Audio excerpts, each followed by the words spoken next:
about a bold new strategy that involves moving from messaging towards a transaction management model. So let's start there. Can you tell us what influenced this decision and how you validated your direction of travel? Let's start there.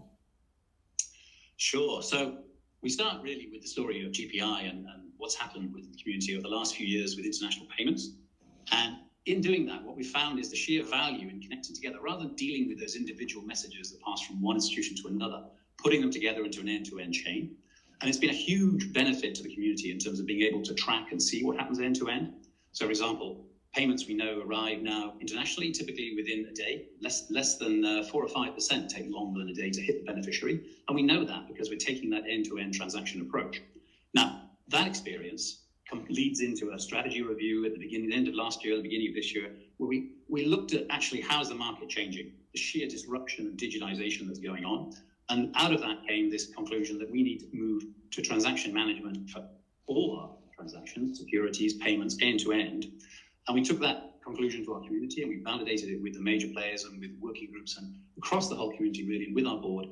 And with that, has resulted in our new strategy, which is to say, right, let's take a transaction management approach, and now let's roll that out to the community. All right, so having set the scene then, can you tell us exactly what the strategy entails? Can you tell us a bit about the challenges it addresses and how will it benefit financial institutions and their end customers? What about that? I was going to say in a nutshell, but it might well not be a nutshell. What our strategy entails is building a new platform. And on that platform, what we will do is allow our financial institution clients to load their payments. And those payments will then be pre-validated, they'll be pre-processed, and around them we'll be assembling a group of mutualized services, whether that is to do with financial crime compliance or reference data or business intelligence, in order to make sure that as it passes through the whole chain, that payment is as likely as it can be to arrive easily, freely, and instantly. So our goal is instant and frictionless transactions internationally.